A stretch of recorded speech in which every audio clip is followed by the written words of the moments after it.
Thank you very much for this opportunity to present the Norwegian Cluster Program, and it was very interesting to hear about the Blue Circular Economy project. That's a really important area, of course. And yeah, you had a brief introduction of me earlier on. My name is Mari Kokleite. I work in Innovation Norway as a cluster advisor in Møre og Romsdal. It's the same region that NTNU Ålesund lies in. Innovation Norway is the Norwegian government's instrument for innovation and development in Norwegian enterprises and industry. And one of our three main goals is to create more innovative environments and clusters. So that's a very important part of our organization's work. So now I'm going to tell you a brief input to the cluster program, and also why we use clusters as an important tool in the transformation of Norwegian businesses and enterprises.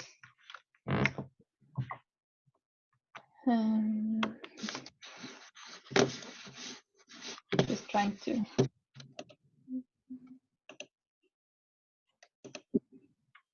Yeah, the cluster program is a national program, and it aims to trigger and enhance collaborative development activities in cluster. That's an important precision, as the clusters are going to work with things that each company cannot manage and succeed with on their own. They need to collaborate to make that happen, and that's especially important, for SMEs, as they often have limited resources to do things. And the main goal of the cluster program in Norway is to increase the individual companies' innovativeness and competitiveness. And that's also a very important thing about our cluster program, because it's built up with a bottom-up approach.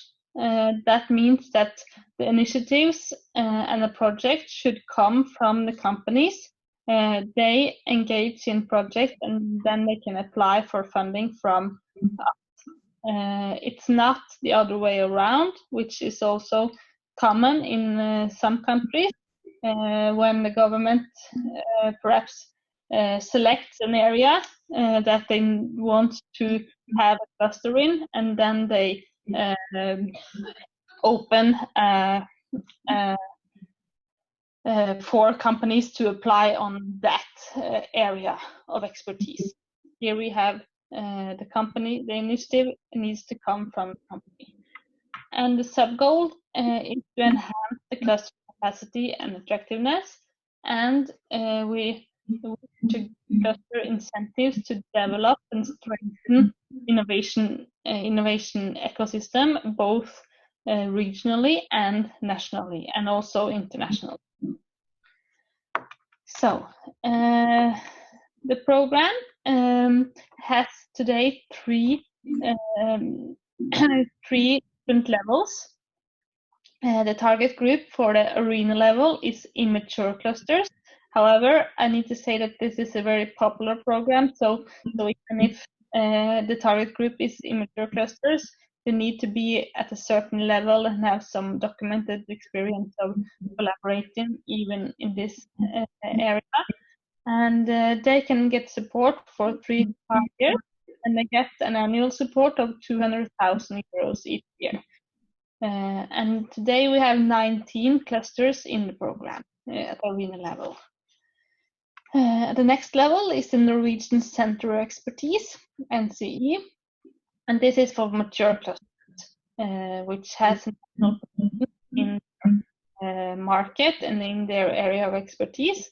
And the support period is 5 to 10 years, and they most often receive 5,000 euros each. And then we have 3 global center of expertise. All this is in the ocean area, where Norway has global positions in these markets. And when we pick out clusters, we look at the resource base, and we have moved from a more traditional innovation system where we're looking for collaboration between academics and corporate and research facilities to also include entrepreneurs and capital side, because we see that in a modern and the global society that we live in, we need to have even more innovation and to connect the entrepreneurs with the more established companies. And also, that's very important. And also, we need capital to make this transformation possible. So in our clusters, there are partners from all of these areas working together, and then they have cluster management, and it needs to be a core member commitment, and then these members have to develop collaborative activities. That's kind of the main points.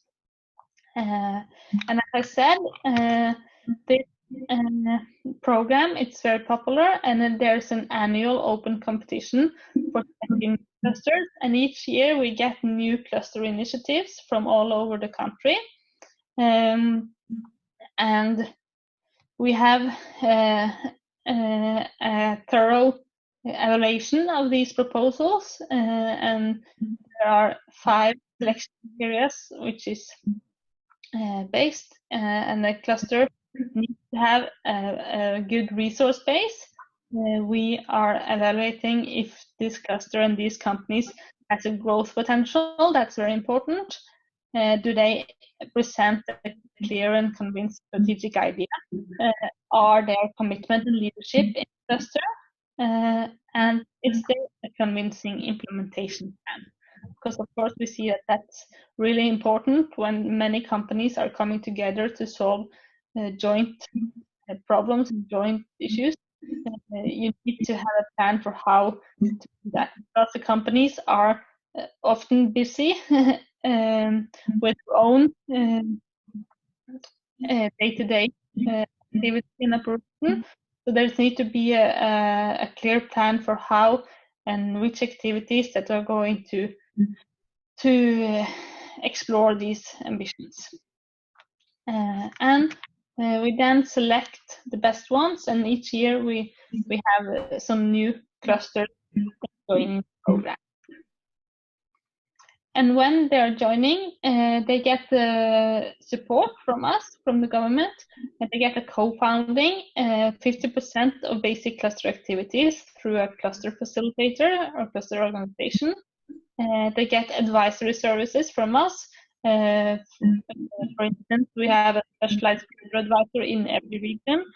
In my case, I follow up 5 different cluster projects, and that's my full-time job, and working closely with them and trying to support them at our best to make them succeed with their ambitions. And when you are going to work together as a cluster, we see that there are many different activities that the companies are choosing to work together with. Many are working with lots of these activities. The main thing, of course, still is to increase the competitiveness and the value creation in the companies. And all of these activities are good examples of things that the companies are not able to do on their own. For instance, if a small or medium-sized company is going to find out which is the best research facility for my kind of problem, it's not too not so easy to go out in Europe and find and orientate as a small company, but that's something that a lot of companies can do together. So partner search and trust building is very important. They often set joint visions and strategies, and they work together to make collaborative innovation. For instance, perhaps the three companies can come together with one or two research institutions, and perhaps a brand new company and established company come together, and they work this and perhaps often explore brand new opportunities and develop new products and services. Branding and communication and building attractiveness for the industry is very important, and more often in the past couple of years we have seen that the clusters are investing in joint infrastructure. That could be product labs, it could be the printer infrastructure that is not possible or very difficult for most companies to have on their own, but when they join forces, they make it happen. And when we follow our clusters, we see that they, of course, are setting goals, and that's very important. They have this is examples of goals of each of our clusters. It's not the program goal itself. And the clusters have specific goals on having stronger interaction and collaboration. They want to have common strategic focus. They want to increase innovation and entrepreneurship in their companies. They want to have better access to competence, stronger global orientation, and they wish to increase and improve their attractiveness, both for customers, partners, and also work. And again, it is important the activities and the goals should be directed to collaboration between the partners. We have Innovation Norway has worked with these cluster programs for almost 15 years, and we see that, and it definitely is today, that developing clusters with growth potential is an important element in the Norwegian trade and innovation policy. And organized clusters is valued as an efficient tool for creating attractive environments. And we see that companies has an increasing willingness to invest in joint solutions, because that's not always so easy, because the companies has to invest and participate to get something out of it. But when you start investing this time, it can be difficult to know if you're going to give or go, if you're going to have something back. So we see that the companies are very mature and wants to participate and really invest in these kind of projects. So we see a great demand from cluster innovation environments for programs funding. And we did a recent evaluation of our cluster program, and it shows a really positive outcome. We as the government invest a lot of money in the program, and we see that the participating companies has a much greater increase in their value creation and their revenue. So the investment that the government makes is returned in increased value creation in just 3 years. So this is a good investment. So that's why we all also use these clusters as a role in the transformation businesses. So the government wants to utilize the clusters as a tool for innovation and for transformation.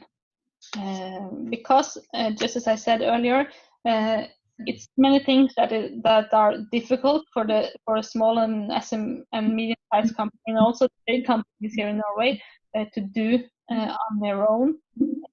They are too busy making profit in their day-to-day operations, and they need someone to push them out of their limits. And we see that the clusters are really doing that. So I have some examples. This is one of the global center expertise that our program is in the program, BCE Blue Maritime. And the maritime cluster on the west coast of Norway is one of the world's most complete maritime clusters. And they are a competitive hub in advanced offshore vessels. And of course, as most of you might know, they're not been built offshore vessels for some time now because of the low oil price. And the cluster has been really important in finding new business opportunities for the companies. And they identify these opportunities already in their application in 2014, that it would be really important for the businesses to find more markets, and these 3 markets was identified as really important for the companies that they could work on together. Also, we have a fish farming technology aquatech cluster, which is located in Trondheim, and there are over 100 companies that are working together to deliver technology for sustainable growth in aquaculture food production around the world, and establish a global position for farming technology from Norway.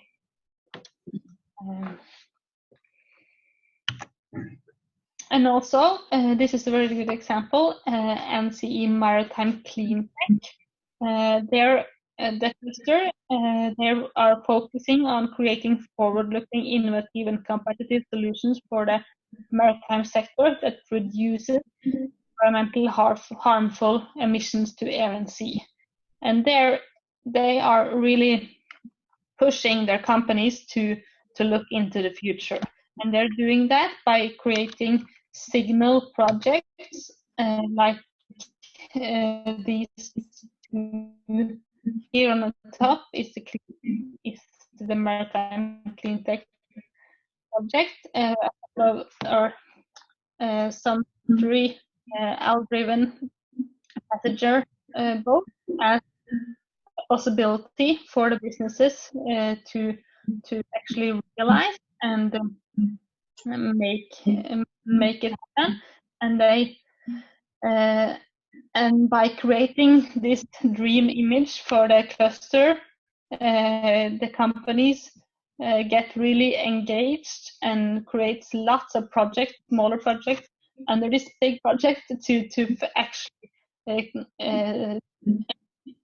create solutions that will make this happen. And they are just doing the same with cruise ships now, because as you know, the cruise industry represents a lot of things that is not so good connecting to the environment, and they just presented this dream image of a brand new cruise ship for the future. We just launched it, and it's not for real yet, but they look that when we come to 2030, this should be the future.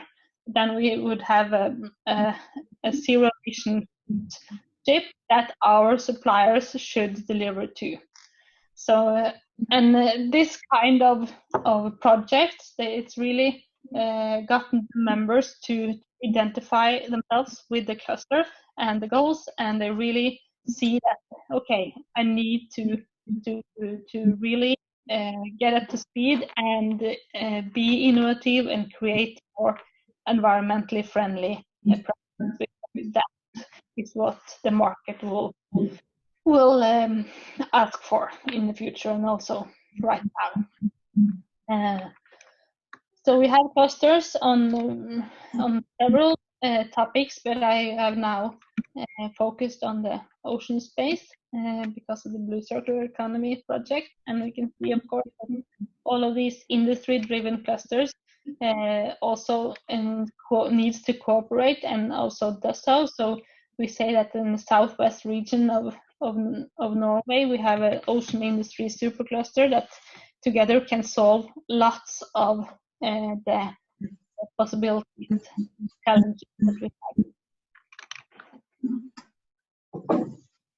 Yes, and I'm closing in now on finish, but I just wanted to show you how we are setting up the program. But after the evaluation that showed a really good outcome of the project of the program, we also got some suggestions for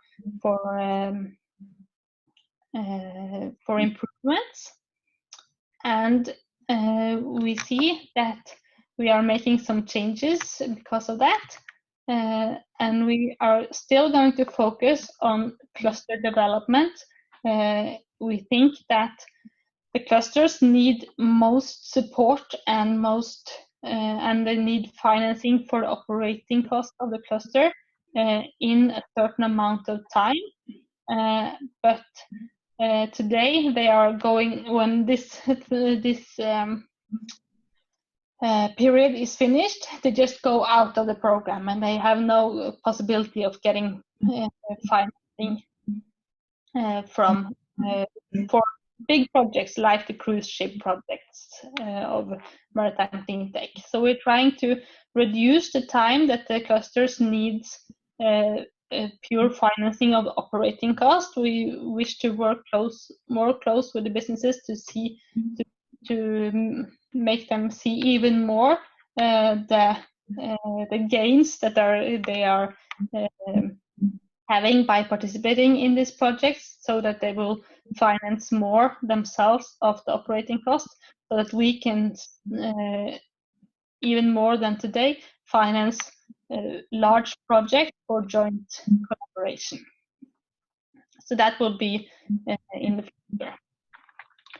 And we also are investing more in learning and development platform to spread competence amongst the clusters, so that not everyone needs to find their own way of doing things, that we can use the mature clusters, for instance, to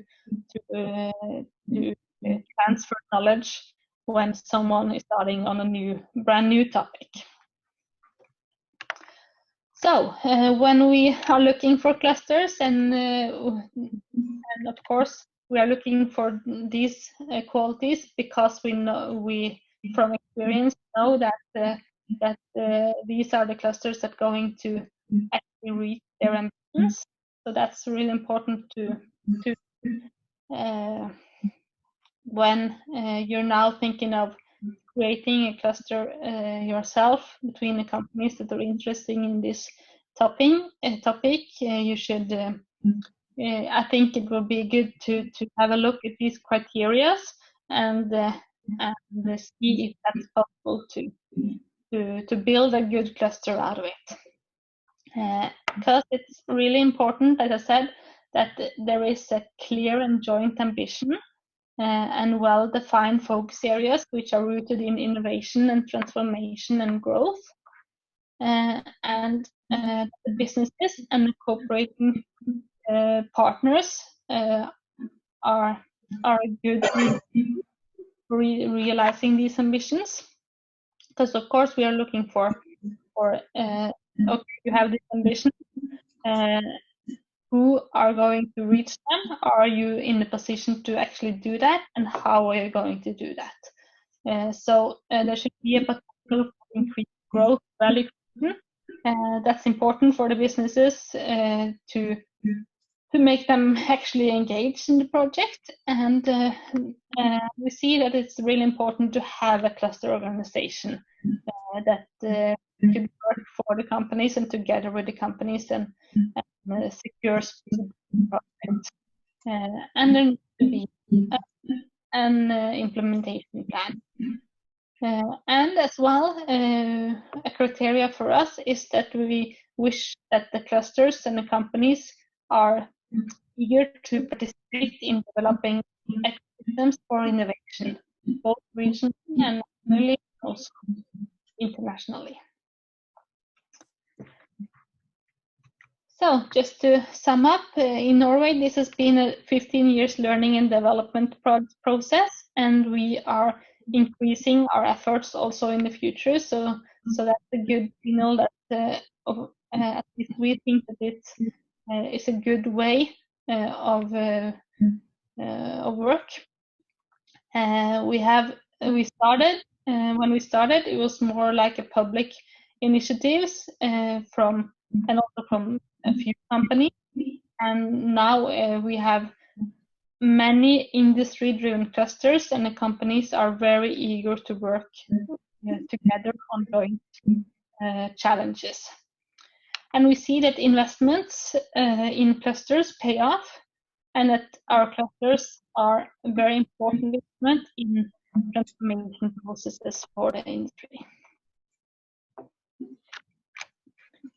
Yeah, that was it. Thanks, Mary. Very comprehensive and extensive presentation. So thanks for sharing. I'm going to take back the host, Mary. Yeah, I think I have to stop sharing. And if you can stay with us, because we will move to questions.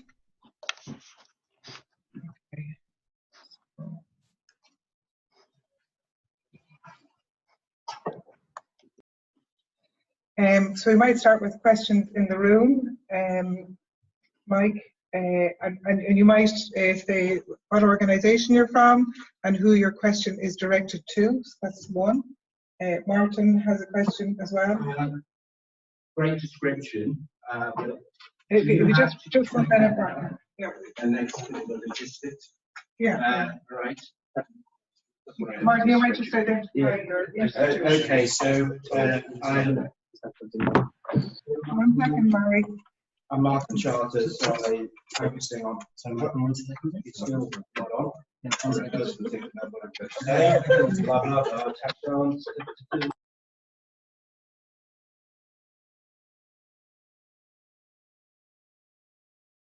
Everybody online, can you hear us? Yeah, now, but you. I would use the BCE mic.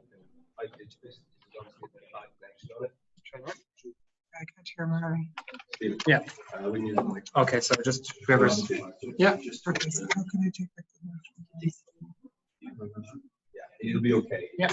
So just a second. You should be. You should host, Jeff. We can host. Okay. Okay, so mute. Okay. So everybody online, can you hear us? Yeah. Yeah. Okay. Perfect. Okay. Swap places. Okay. If you have to ask a question, you have to make the walk. Okay, that's a good phrase. That's a good phrase. Okay, I've made the walk. Thank you for your description. You say there's 15 years of learning, so I'd like you to highlight your key 3 lessons learned, but also for people who are looking at developing clusters, what are the 2 or 3 things that you advise not to do? And we won't answer that one yet, Mary. We're going to take 1 or 2 questions because you get time to we'll have to change the sound machines again. Mike, do you want to come around and Sure. just pick up the microphone? Yeah. So the second question here.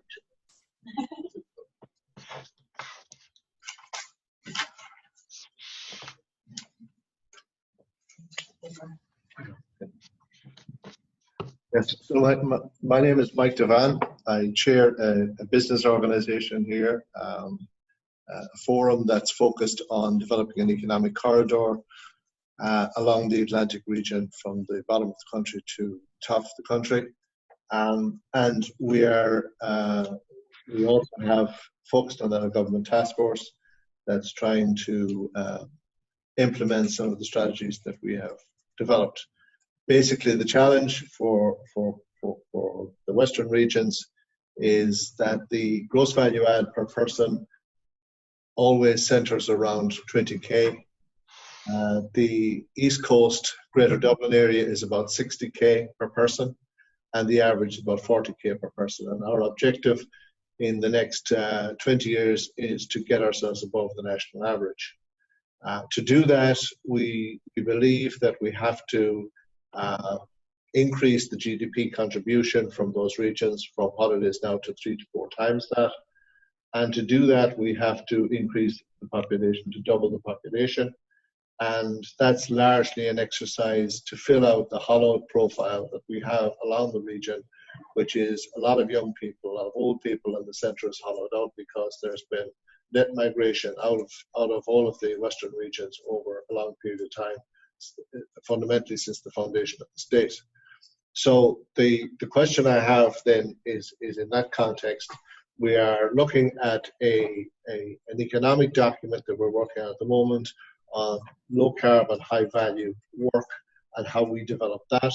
And so circular economy, as Ian pointed out, is something, and waste remediation is something that we have a big interest in, whether it's green or blue, it doesn't really matter.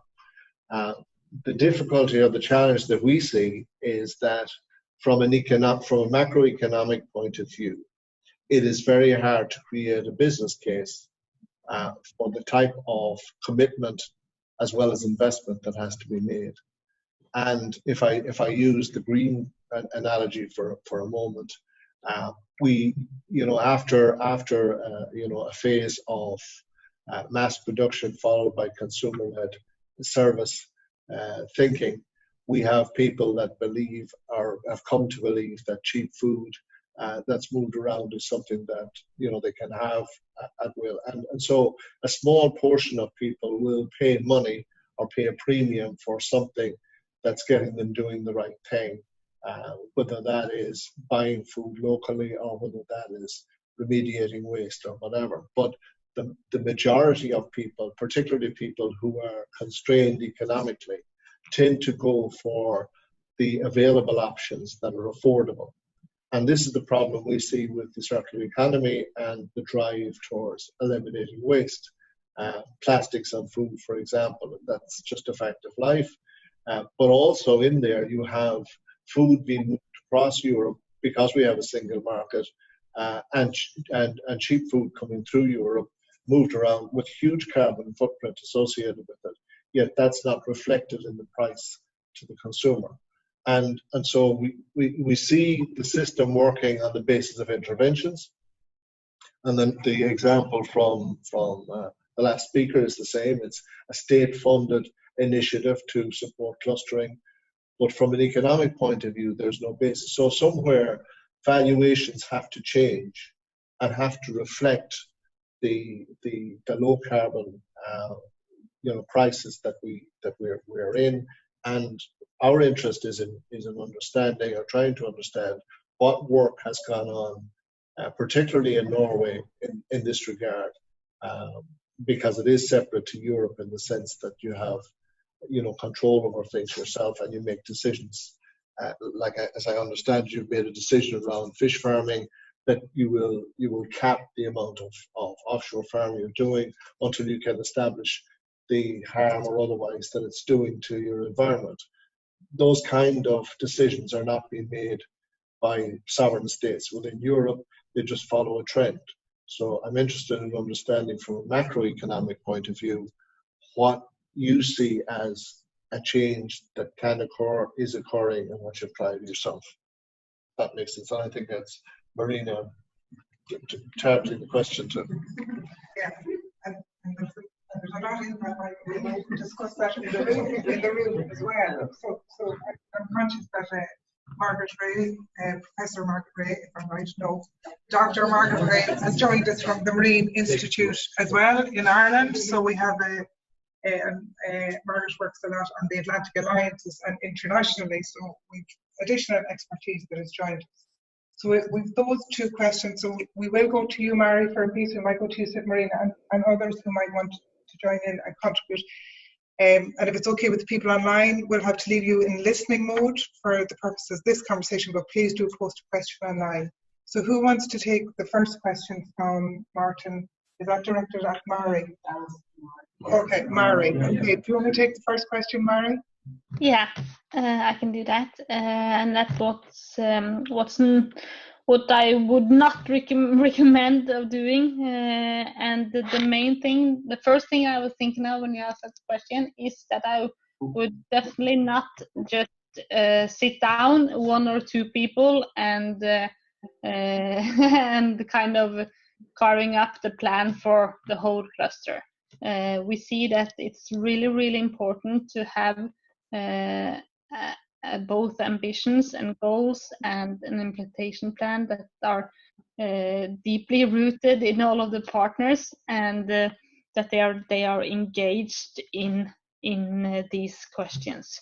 We often see, because and I can only speak from experience, that here when people often find this application period quite demanding, and they also often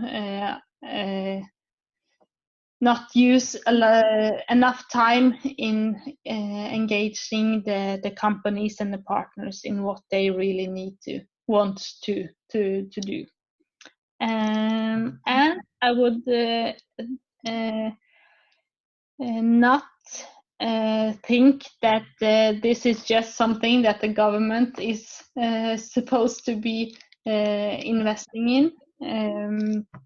We are doing this because we think that it's a good thing to do, and that it's difficult in the beginning for the companies to see this, so we can give some risk investments, but from the start, we think that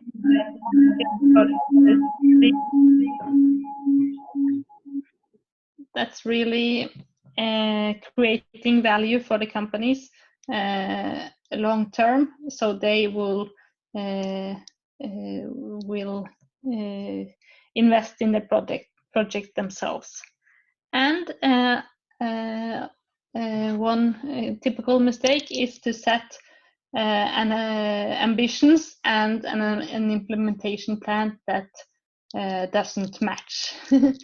If you want to be world leading in an area, you need to have an implementation plan that is going to take you there, and then you have to invest. To be world leading, you have to invest some time as well. So we are always looking for a consistency between the ambition, the goals and the sub-goals, and the implementation plan.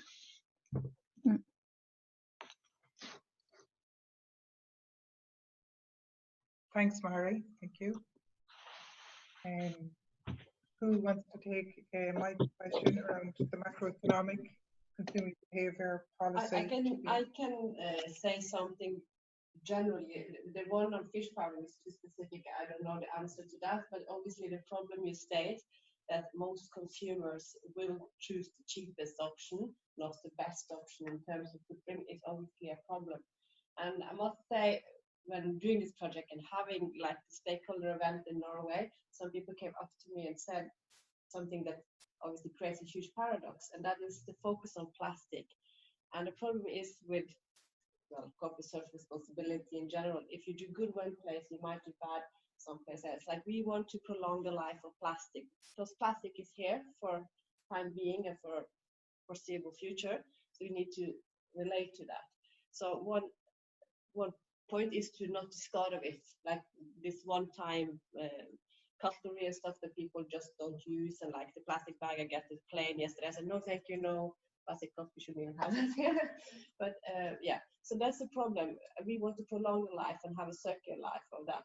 But then there's the problem, and try to educate consumers to want to buy this, and also purchases, like business to business, also to purchase these products. Then again, you have all this information that you should use plastic products at all. You shouldn't use, for instance, clothes made out of, like I didn't bring that today, but I have this jacket and swimwear and socks that's made out of fishing gear, because you get the microplastic if you don't really look into in this project. And now it's shown, I just read an article like a day or two ago that the water we drink from plastic bottles, there's so much plastic. And they checked what we eat and drink, and people get quite a bit of plastic inside. And it's not just the birds and the fish that we see that get these huge bits of it, but we get this micro. So in that way, we shouldn't really be using plastic at all.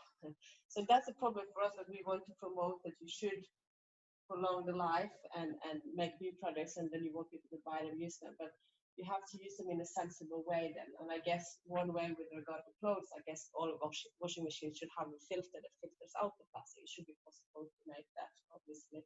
And yeah, so, but if you get one thing done, you have to fix something else. So that's what you have to remember. And it will probably cost. And that's a problem, because obviously the more wealthy people will try, hopefully, to do their best, but it will be harder for those who don't have the funds if it costs more with regard to food, as you said, and also to the products. But as long as there is plastic, we have to do something about it. And I think that to create value and prolong life and make new things will help. But then you have to fix something somewhere else to make that viable. So we have to deal with this in the project, because we get questions on that. Yeah. And Martin might want to respond. Catherine might want to come in, and Mary might want to come in on the macroeconomic and the policy. So Martin, we'll go to you first. Okay, it's very, very quick. I mean, clustering emerged from water, water 80. And one of the also things that he discussed was using regulation to drive innovation. Now we know, single-use plastic directive is passed. Could you use somehow that regulation to drive innovation? The next part of this, but also, could you use that to stimulate R&D into bioplastics, etc., etc.?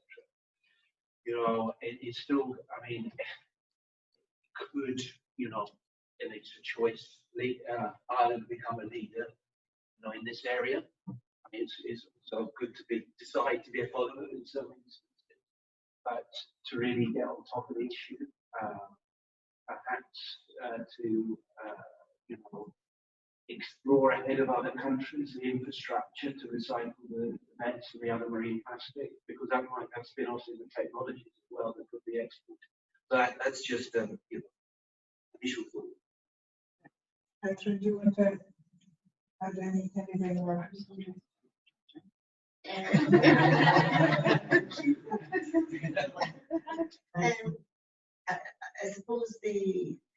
in terms of the licensing, I suppose we had a stakeholder meeting yesterday, particularly in single-use plastics and the Subject Facilities Directive. And that interface of the key one, because unless we have that systematic approach that you mentioned, there's a gap there that you can do the SME development and etc. But unless you have that interface between the vessels and port infrastructure, then it's that's a barrier to externalizing plastic, using it, and that's circular economy. So we're trying to look specifically enable that part, because it's so critical to the bits on either side. So can I just say, can I just make a comment on that, please? This is Ian from the Western Development Commission. I think it's a fascinating question that Mike brought up, and should really be answering, but and probably beyond us in some respects, because it is a societal thing. Alluded to all the way back to tourism. One thing that strikes me is one of the ways in which we as a government and independent state agency handle this in other areas, in our case alcohol, is that when we do a project that deals with one of these situations where society sees the risk of something but hasn't yet decided whether it's a fatal risk or not, what I mean, and doesn't ban it, right? Is there's a sort of a workaround. This is simply for us, this is not the societal approach. One of the things we do on other projects, or we thought about, especially working with consultants, was if we were going to do something, for example, like tourism on alcohol-based products, which obviously have societal impact, we work closely with charities and people who are based on warning people about the dangers of this. so that whilst we are perhaps promoting the product in the sense that in this case tourism we were looking at, so imagine a tourism product that's going on, we would have like literally the health warning at the bottom that at least allows people to think about what they're doing. And it just struck me while we're talking here about plastics, your comments particularly. Probably there is some scope which says somewhere in the project, and when we do a promotion and communication, that, by the way, we've talked with, I don't know, some proper concerned organisations who can advise on maybe what is a good heads-up warning, some information to stop their use of plastics, as well as we're continuing to recycle it. Because our question is not to ask for more plastic. Our question is how do we deal with stuff that's already there? You know, and we can communicate that, but we probably should be responsible enough to also, can't say for the health board, but you know what I mean. Put something in there that says, look, there are other well-informed organisations that will advise you about alternatives to plastics. Please go there. Now that's kind of counterintuitive to people who produce plastics and petrochemical companies. Plus, it's perfectly logical. We're not really wishing to see more of this. We just want to see it better used and used in a way which doesn't damage our society. So that's just a thought. And I suppose at the moment there isn't an alternative to plastic efficient care. You know, there's okay, there's the dino and things like that, but there's so and again it's where we want to be and where we are now in terms of the problem. And there was another so I had and they were nearly not interested in the kind of in used or retired gear. And I'm like, we're enforcing bad behavior. Like, so basically you're saying there's only a marketing application to ghost gear that's extracted by divers, as opposed to responsible fishermen. So there is an alternative to marine plastics. It's retired gear that the fishermen have, and the ports and the harbour masters that they are managing and giving as a product or as a supply feed. And I think that's a mindset that in that context. So instead of just sexy ghost gear, it's responsible, managed, handled, segregated, circular plastics. And I think that could be very important to change that narrative, because I was shocked. I couldn't believe it. I really just wanted to. Yeah, and I think one way to change this behavior, obviously you need to improve the port facilities, but also to make them make use of them. If you say they are in place, if you come to the next level, is to have like a mixture of what we call the whip and the carrot. I don't know. Stick in the car. Yeah. I like the whip. Really? No, because you can't find them if they don't. They register the equipment when they buy it, and they can register when they turn it in. And if they lose it, it's alerted, and where they lost it, they can be caught before it starts goes fishing, things like that. So, and you find those who doesn't comply with this, but also it can be the carrot that you have like a take back scheme that you may get some little funding from handing it back, like you do with plastic bottles, so you can get some money from it. So I think you can have a mixture of that to really just change the behavior. Because I don't know if you see a picture of the bird mountain outside of Ålesund, where the puffin, for instance, is there's lots of puffins there, and also seagulls, obviously. And it used to be so nice and huge touristic attraction. And now, if you go closely, you don't see it with your bare eyes, but there has been a photographer recently, and you look at the nests, and you see birds hanging down. You see it's all made of colorful ropes and nets, and it's so terrible to see. You have a chimney or a flue or boiler, not guaranteed this item in the forest. The tire wraps, plastic tire wraps that you use those all the time. Our national heritage site, Skellig Michael, Little Skellig, is the same.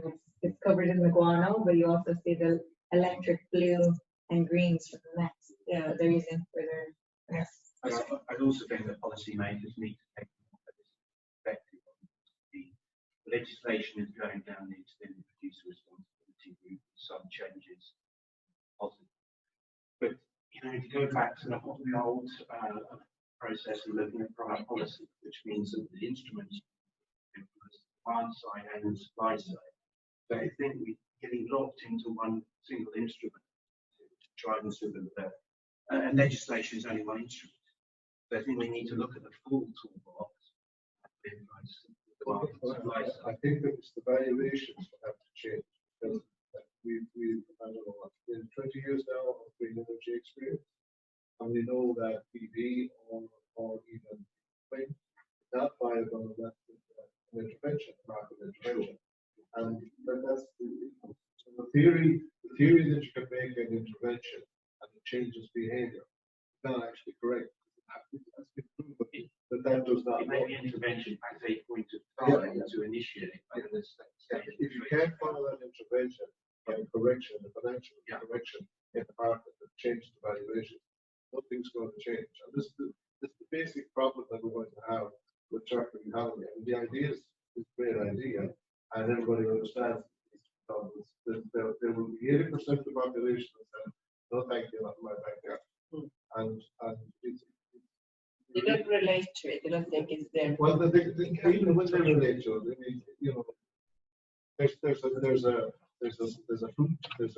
retail chain in Ireland right now. They advertise the fact that they can produce a shopping basket for any family at 40% less than the rest of the market. Okay, and they are clearly bringing food through the chain quite legitimately from other parts of the country with huge carbon footprint associated with it, and there's no penalty on it. And even if you look at our own economy, we ship out a container of food. For every container of food we ship out, we have a container of food.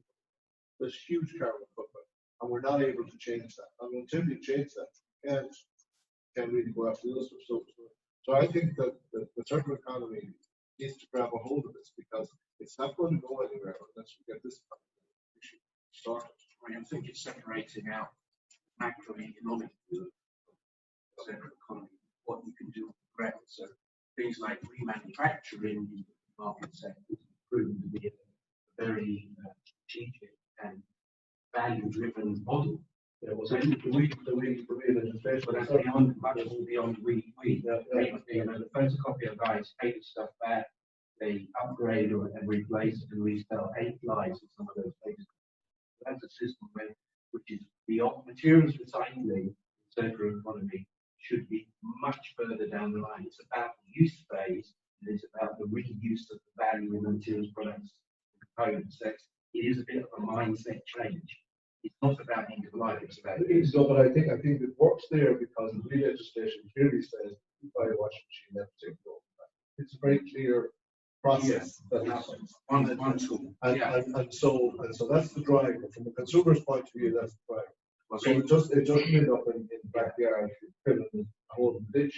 It now goes somewhere, and someone has responsibility, and it's paid for at the point of remanufacturing is driven by companies because it's an economic. So I think it's also I think I need to. Oh, I mean, approach accounting part of the system, not the other. I agree with valuations. I also wonder, are we looking at it a little bit because we are in the transition phase? And I would like to say the timelines on implementing new policy that is relevant to what's coming down the pipeline in terms of climate breakdown will actually start to shift evaluation from the top. At the same time, there's possibilities and free routes for people, you know, in their day-to-day lives to kind of make. And I think we're just hopefully ahead of that, and we're still looking at it a little bit from a business as it has been done perspective, even policy. You know, policy as it's been made a bit slow, a bit behind, whatever. And I'm hoping that will have to shift, or yeah. I think that's a bit of a little blind spot, perhaps. I think I don't want to drift too far from what we're trying to do, but I do think there is a huge information gap and a huge cultural shift that has to happen. I think everybody's saying that. And I think when people do see economic benefit from remanufacturing or from recycling of plastics and all that, I think that we know that what drives a lot of disposable economic models is experiential, what people find there. And the simple point is a lot of time change moment that tips, not just in the US. I think that's probably the best way to get this valuation on. That's what you want to call it, because I think until that happens, you know, we're not going to see that huge change. And I think this project, bring it back, contributes to that change, because for all the war stories of the mountain and outside scaling, Michael and all of this, getting that out to people is really, really important. But then also offering solutions, and it gets people to start really thinking in value terms, not just in emotional terms. I think that's really, really important. That will change. Can I just break for 1 second? I'm going to close, if everybody's okay here, I'm going to close the online meeting, not this meeting, because people are having difficulty with the sound. So I'm just going to notify them. If everybody's okay, I'm going to close the online part of the meeting. I'd like to thank Mary, Innovation Norway. I'd like to thank those who have joined online. I know we haven't had any questions, but we are here. You have our email address. You have Stephen's email address, so please follow up with us afterwards, and we will be in touch with the outcome of the webinar and of our partner meeting here in Galway. Appreciate your time and for joining us this morning. So thank you. Sorry, Mary. Go ahead.